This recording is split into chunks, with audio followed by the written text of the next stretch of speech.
दोस्तों, आपका स्वागत है। एक बार की बात है, एक समर नाम का लड़का जो नगर में रहता था। वो अपने जीवन से बहुत निराश था। उसकी निराशा का कारण यह था कि वह अब तक अपने जीवन में कुछ नहीं कर रहा था।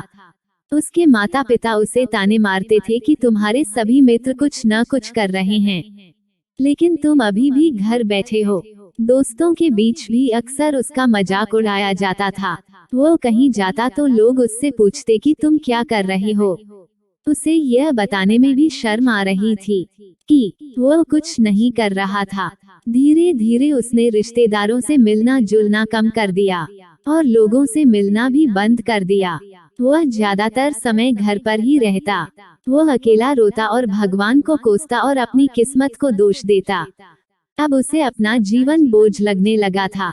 कभी कभी वह सोचता कि कब वह कुछ करने के योग्य बनेगा, और फिर वह सोचता कि जिंदा रहने से अच्छा मर जाना है। एक दिन वह अपने नगर की एक गली से गुजर रहा था। तभी उसने देखा कि एक उपदेशक दुख और परेशानियों पर उपदेश दे रहे थे। वह भी उसी भीड़ में सबसे पीछे बैठ गया और उनके प्रवचन सुनने लगा। उपदेशक कह रहे थे, दुख एक शिक्षक की तरह है जो हमें जीवन की सच्चाई दिखाता है और हमें जीने का सही तरीका सिखाता है। आप चाहें तो जिंदगी जीना भी सीख सकते हैं। उपदेशक उपदेश दे रहे थे कि तुम चाहो तो कुछ भी हासिल कर सकते हो, और अगर चाहो तो एक कोने में बैठकर रो सकते हो। इन सभी बातों को समर ध्यान से सुन रहा था, लेकिन शिक्षक की यह बातें उसे पसंद नहीं आई। उसने खड़े होकर कहा कि कुछ भी सिखाने से दुख दूर नहीं होता, इसमें केवल दर्द होता है। दुख की पीड़ा अनंत है। ऐसा लगता है कि इसके बाद कुछ होने वाला नहीं है। इससे कुछ भी फर्क नहीं पड़ता है। इसके सामने तो मौत भी छोटी लगती है। उपदेशक ने कहा, फिर तुम्हारा दुख क्या है? समर ने उसके सामने अपनी सारी व्यथा सुनाई और पूछा, मेरे दुख का कोई उपाय है आपके पास? यह सुनकर उपदेशक मुस्कुराए और बोले, तुम उस दिन मेरे पास आओ जब तुम्हारे जीवन में वास्तविक दर्द हो। मैं तुम्हारी समस्या का समाधान अवश्य करूंगा। यह कहकर उपदेशक वहां से चले गए।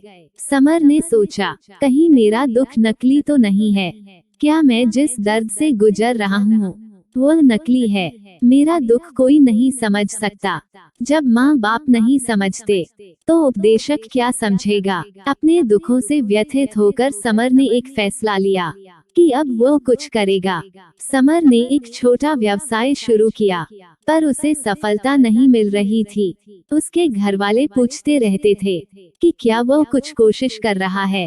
वो अपने व्यवसाय में लगा रहा और धीरे धीरे उसे सफलता मिलने लगी। फिर उसने गति पकड़ी और केवल 3 साल के अंदर ही वह एक बड़ा बिजनेसमैन बन गया।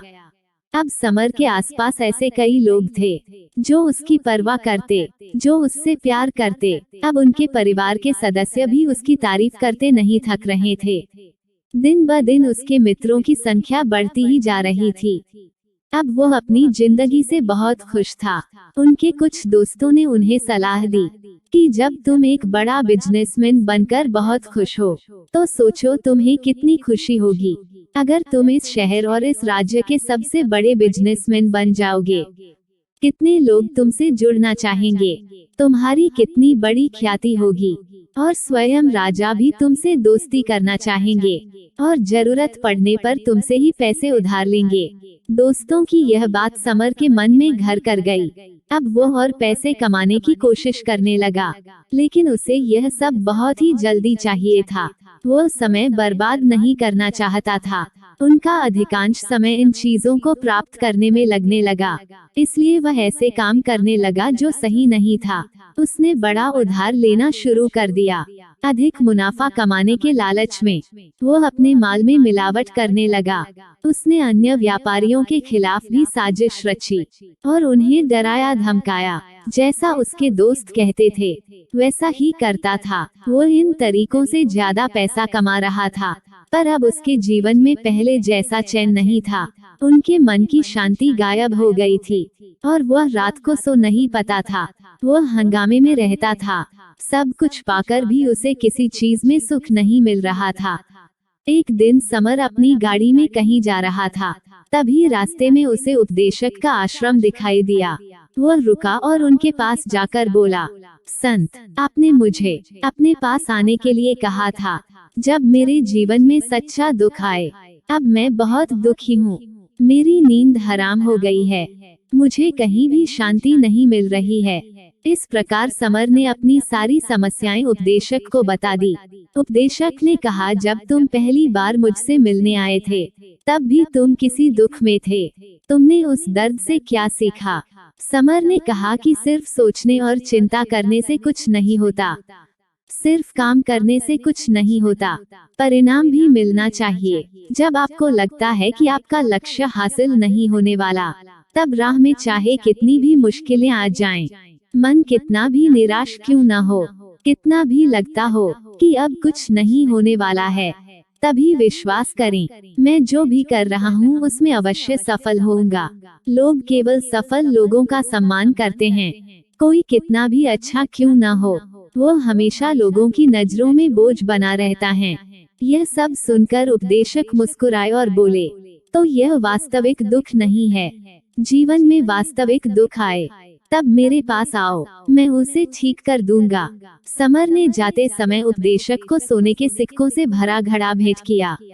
घड़े को देखकर उन्होंने ने कहा कि यह मेरे किसी काम का नहीं है, उस पेड़ के नीचे गड्ढा खोदकर गाड़ दो।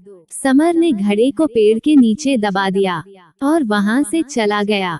कुछ दिनों से कारोबार ठीक चल रहा था, लेकिन व्यापार के गलत तरीकों के कारण धीरे धीरे उसे व्यापार में घाटा होने लगा। उसकी सारी दौलत धीरे धीरे खत्म होने लगी और एक दिन ऐसा भी आया जब उसके पास कुछ भी नहीं बचा। उस पर कर्ज का बोझ चढ़ गया था, परंतु वह निश्चिंत था क्योंकि उसने अपना सारा कर्ज अपने दोस्तों से लिया था। उसने सोचा कि उसके दोस्त बुरे वक्त में उनके साथ खड़े रहेंगे, लेकिन ऐसा कुछ नहीं हुआ। जैसे ही बुरा वक्त आया, दोस्त पहले उससे कर्ज मांगने लगे। अगर उसने कर्ज नहीं लौटाया तो उन्होंने उसे जान से मारने की धमकी भी दी। उसके सभी शुभचिंतक और प्रियजन उससे दूर हो गए। उसके दोस्त जो उसके साथ मस्ती किया करते थे, अब उससे दूर भाग रहे थे।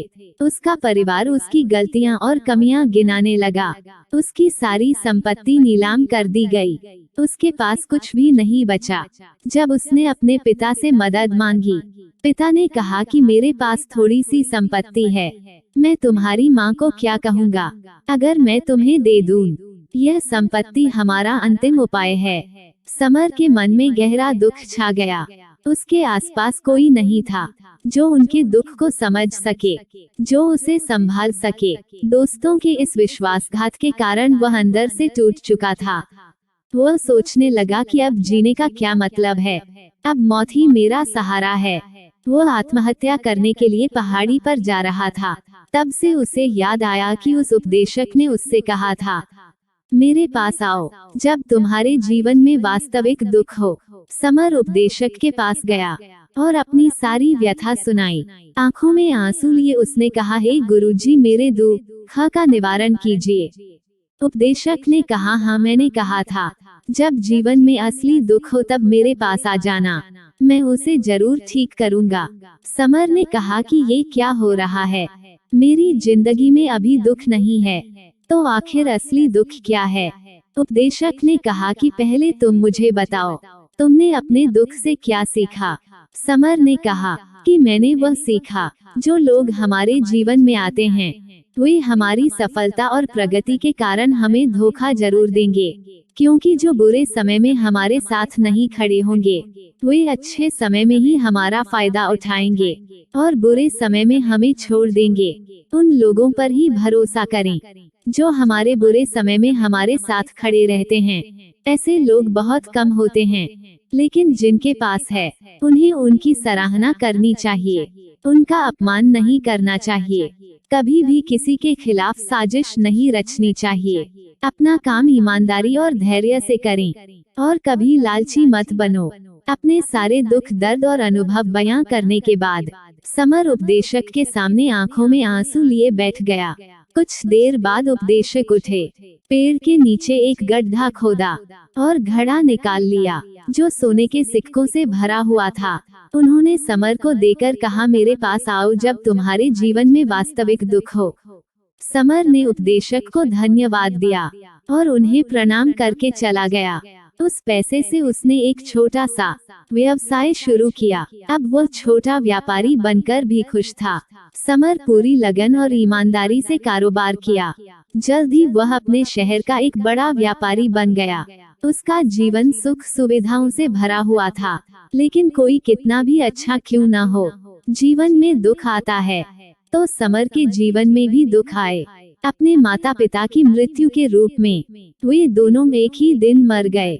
समर अपने माता पिता से बहुत प्यार करता था, इसलिए उनके निधन से उसे गहरा सदमा लगा। वह शवों को ले गया को शमशान घाट ले गया, जहां अंतिम संस्कार किया गया। वहां उसने अपने माता पिता का शव जलता हुआ देखा तो उनका मन बेचैन हो उठा। उसके मन में कई सवाल उठने लगे। वह घर वापस आ गया।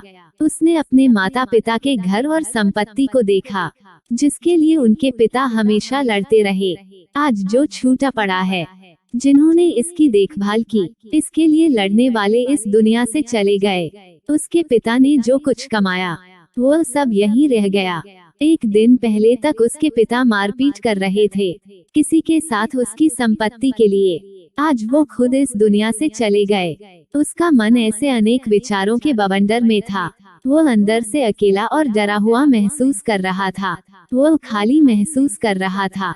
उसे लगा कि कुछ है, वह समझ नहीं सका, इसलिए वह फिर उपदेशक के पास गया। उसे देखकर उपदेशक ने कहा, क्या जीवन में कोई दुख है?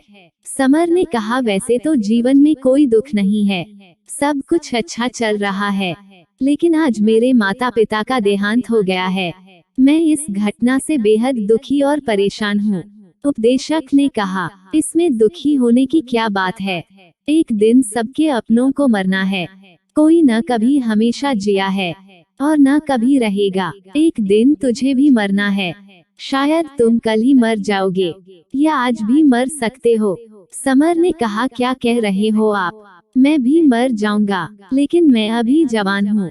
उपदेशक ने कहा कि सब जी रहे हैं इस भ्रम में कि मृत्यु केवल दूसरों को आती है, बड़ों के पास ही आती है, लेकिन जवान और बूढ़े मर जाते हैं, बच्चे भी मर जाते हैं। मौत का उम्र से कोई लेना देना नहीं है, यह सभी को प्रभावित करती है। उपदेशक की ये बातें समर के मन में घर कर गईं, और वह चुपचाप चला गया। लेकिन उसका मन अभी भी बेचैन था। वह खाली महसूस कर रहा था। वह सारा दिन अपने बारे में ही सोचता रहा कि वह कौन है, इस दुनिया में क्यों आया है, क्या जीवन का लक्ष्य केवल चीजों को खाना और मरना है? ऐसे कई सवाल उसके दिमाग में लगातार उठ रहे थे, लेकिन उसे अपने किसी भी सवाल का जवाब नहीं मिल रहा था, और उसका दुख दिन ब दिन बढ़ता ही जा रहा था। इसलिए कुछ दिन बाद वह फिर से उपदेशक के पास पहुंचा और बोला, हे गुरुजी, मैं बहुत दुखी हूँ, क्योंकि मैं यह नहीं जान पा रहा हूँ कि मैं कौन हूँ और मैं इस दुनिया में क्यों आया।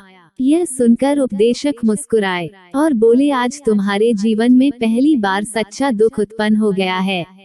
यह वास्तव में दुख कहलाने के लायक है। हम नहीं जानते कि हम कौन हैं, हम क्यों आए हैं, क्या करें, कैसे करना है। समर ने उपदेशक से कहा कि उसकी दुर्दशा दूर करो। उपदेशक ने कहा कि हम सभी इंसान हैं, जीवन भर संग्रह करते रहते हैं। समर ने कहा कि सभी इंसान जीवन भर धन, सम्मान, परिवार, प्रतिष्ठा, मित्र, शत्रु आदि जमा करता है। उपदेशक ने पूछा, क्या हम एकत्रित की गई चीजों में से कुछ भी अपने साथ ले जा सकते हैं?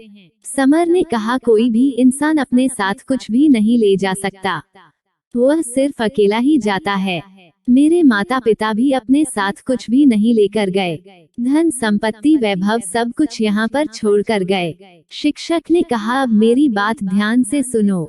इस संसार में हमें जो संग्रह करना चाहिए वो हम नहीं करते। चीजें हमारे सामने होती हैं, लेकिन हम उन्हें देखने की कोशिश नहीं करते। हमें इस दुनिया में जो कुछ भी इकट्ठा करना है वो हम खुद हैं। हमें खुद को जुटाना होगा ताकि जब हम मरें तो हम एकजुट हो सकें और खुद को पहचानने में सक्षम हो सकें। हम अंदर बंटे हुए हैं। हम प्यार, नफरत, गुस्सा, ईर्ष्या में बंटे हुए हैं। क्रूरता, धन, स्थिति, प्रतिष्ठा, सम्मान, पहचान, धर्म, जाति, सैकड़ों हजारों ऐसी चीजों और इच्छाओं में हम विभाजित हैं और टुकड़ों में जीवन जी रहे हैं। इस विभाजन के कारण हमारी चेतना कभी एक नहीं हो सकती।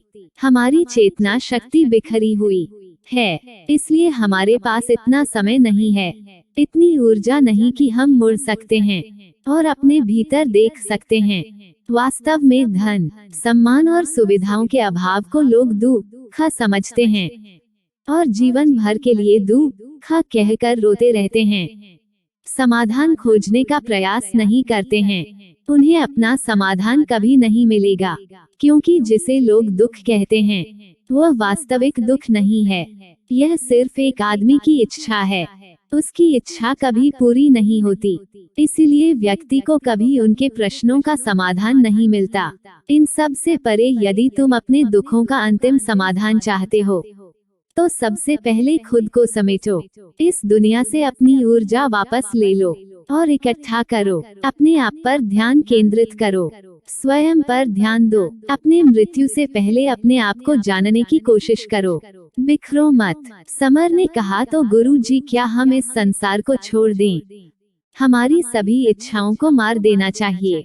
किसी से प्रेम नहीं करना चाहिए, धन संग्रह नहीं करना चाहिए, सम्मान की आशा छोड़ देनी चाहिए।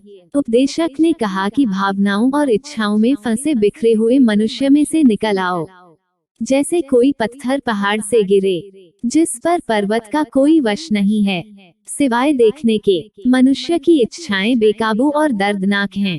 उसका अनियंत्रित मन इच्छा करता रहता है, कल्पना करता रहता है और यह मनुष्य को दुख देता रहता है। लेकिन जब मनुष्य अपने मन को एकत्र करता है तो वह जो कुछ भी करता है वह उसके नियंत्रण में होता है। समर ने कहा कि आपने मेरे असली दुख का समाधान कर दिया। आपका बहुत बहुत धन्यवाद। आशा है दोस्तों वीडियो पसंद आई होगी। कृपया लाइक, शेयर और सब्सक्राइब करें। धन्यवाद।